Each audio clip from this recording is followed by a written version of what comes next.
So back in the year 2013, I graduated with a bachelor's degree in engineering. And it was such a proud moment for me and my family. I chose a field of specialization that I genuinely believed was going to make me future ready. So I diligently studied it and believed that that was indeed my path going forward. And it had been for so many of my friends, my seniors. It was a tried and tested formula. A formula that guaranteed success. So I thought to myself, well, I have it all mapped out. A career as an electronics and a telecommunication engineer. But then life, as it often does, threw me a curveball. Well, I was holding out for opportunities in the field that I specialized in. I was quick to realize that these opportunities were really hard to come by. And it was in those moments that I started having flashes of doubt. I started questioning if the path that I had chosen was indeed the right one. And even if it was, and if I were to continue on it, was it ever going to be truly fulfilling? I started to have these daydream divergences where my mind would simply wander off to all sorts of other possibilities. And look, I tried ignoring these voices for the longest time. I told myself, Adhish, you're just being impractical. You're being ungrateful. Because I had invested 4 years of hard work, energy, and my father's money into my field of specialization. But these thoughts, they continue to grow louder and louder. This nagging feeling inside of my head became a persistent voice, and this voice was only telling me one thing: that it was time for change. It's such a scary thing, isn't it? To question the path that you walked on for so long, to consider veering off into the absolute unknown. And especially in a society like ours where we equate our careers with our identity, our degrees with our destiny. And it was then that I thought to myself, well, what if we challenge that notion? What if we were to treat our experiences not as the rigid blueprints that we treat them, but simply as valuable foundations that we could build on? My name is Adhish Rane, and I've spent the last 12 years building onto these foundations and reinventing myself, and I've gone into ace roles in sales, business development, and sales enablement. And I'm going to share with you that regardless of where you are in your life or your careers, it is never too late to reinvent yourself. It is definitely not easy, but it's certainly worth it. So when I finally decided to switch my field, I was faced with some hurdles along the way. And the first hurdle that I faced was rejections. And there were simply so many of them. I remember when I graduated, I failed to secure a job placement from my college. The first company that hired me rejected me for a grand total of 5 times before they even offered me an internship. In fact, across the past 12 years, I worked for 3 organizations. Every single one of them rejected me at least once before they went on to hire me. And when I faced every single rejection, it was almost as if I was looking into this unrelenting mirror. One that was forcing me to face the truths that I was simply refusing to acknowledge. It was as if life had handed me these series of reflective surfaces. Not ones that flattered or reassured in any sense, but ones that laid bare my doubts, my fears, my insecurities, and my vulnerabilities. Every single rejection felt personal. It was as if the world was telling me that I wasn't good enough. But these mirrors of doubt, uncomfortable as they were, became my tools of transformation. While these mirrors did expose my flaws, I realized that they also showed me areas where I could grow. And it was then that I started treating these rejections not as a verdict, but simply as pieces of feedback. I started seeking out the criticism, leaning into the discomfort, and also facing those harsh truths to reshape myself into someone who I myself could believe would succeed. The next hurdle in my way was the imposter syndrome. While all the rejections that I had faced were extrinsic, the imposter syndrome was an intrinsic rejection. The imposter syndrome is a feeling that makes you feel that you do not deserve the success that you enjoy and that you do not deserve to do the work that you get to do. Every single room that I entered, I felt like I was the least qualified person there. It not just ate at my self-confidence, but it also affected my sense of belonging. And my struggle with the imposter syndrome revealed to me 3 different steps in which it could be tackled. The first step is to practice self-compassion. Because self-compassion is infinitely more powerful than self-criticism. And that simply means to allow yourself the space to make mistakes. Reinventing yourself means putting yourself through a big change management curve. It's almost like shedding a big part of your identity. And when we go through these moments of change, we are often faced with uncertainty. And uncertainty will only make us do one thing, which is second guess ourselves. So allow yourself the space to make mistakes. The next step to tackling the imposter syndrome is to trust yourself and trust the process. Reinventing yourself is a journey, it's not a destination. So expect challenges and setbacks along the way. And while you do, also focus on the goals and the intentions that you set for yourself when you decide to get onto that journey. Because it is these goals and these intentions that are going to reignite your passion and your determination to succeed. Celebrate every single victory, no matter how incremental you consider it. Because every small piece of success will refuel your momentum. And the third step to tackling the imposter syndrome is to embrace a growth mindset. The imposter syndrome really affects your self-confidence.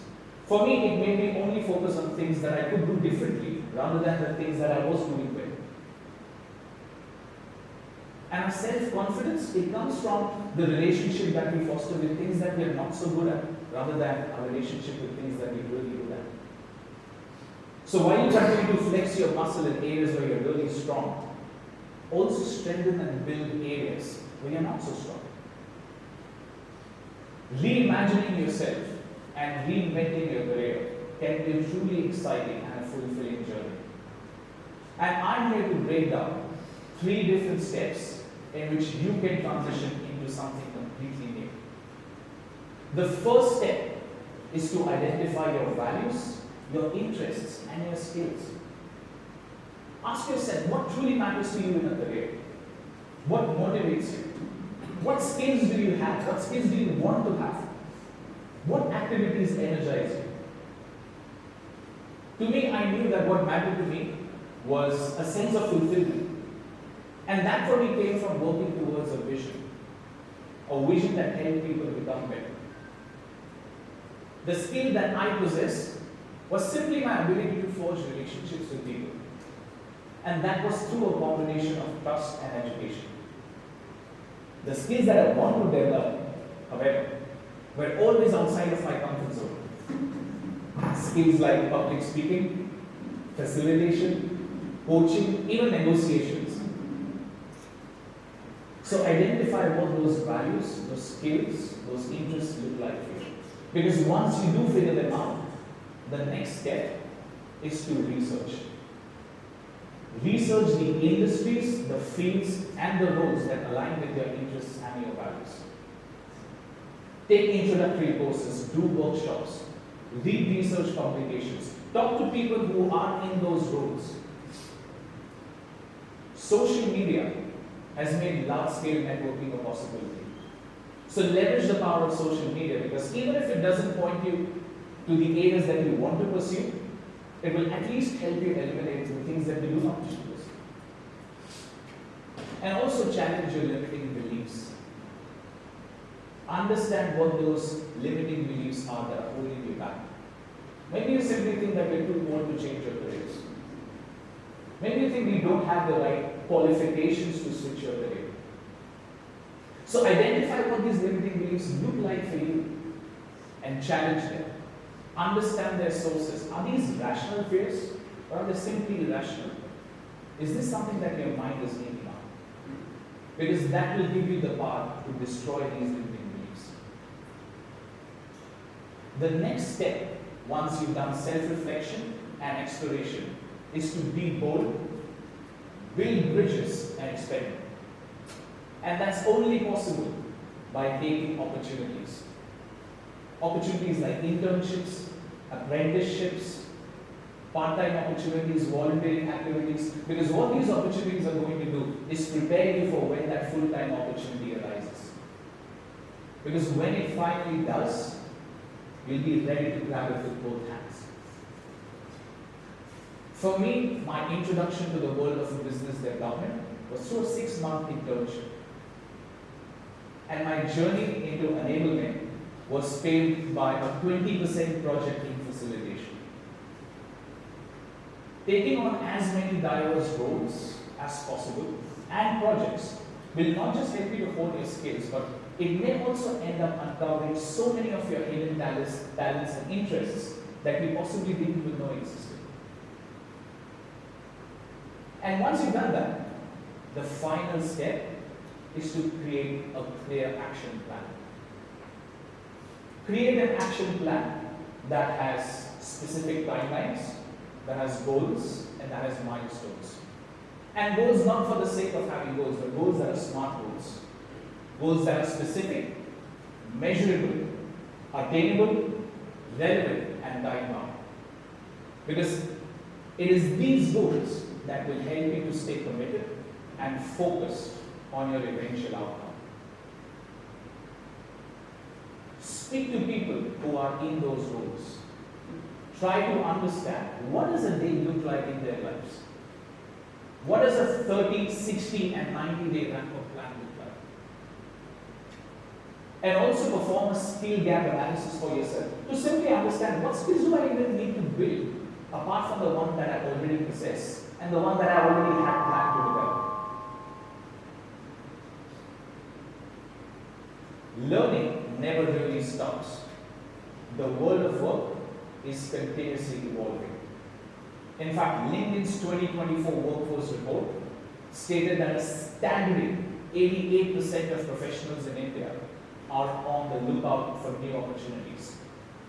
And 79% of these professionals are seeking opportunities that are outside of the immediate roles and the industries. And that only tells us one thing, that professionals are prioritizing career reinvention. They are prioritizing looking out for opportunities that align with their interests. So what's in your hands is to continuously learn and stay on top of trends, technologies, and skills.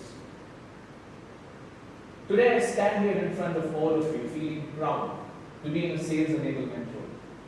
Because what my role really allows me to do is to empower people by helping them build skills for the moments that really matter.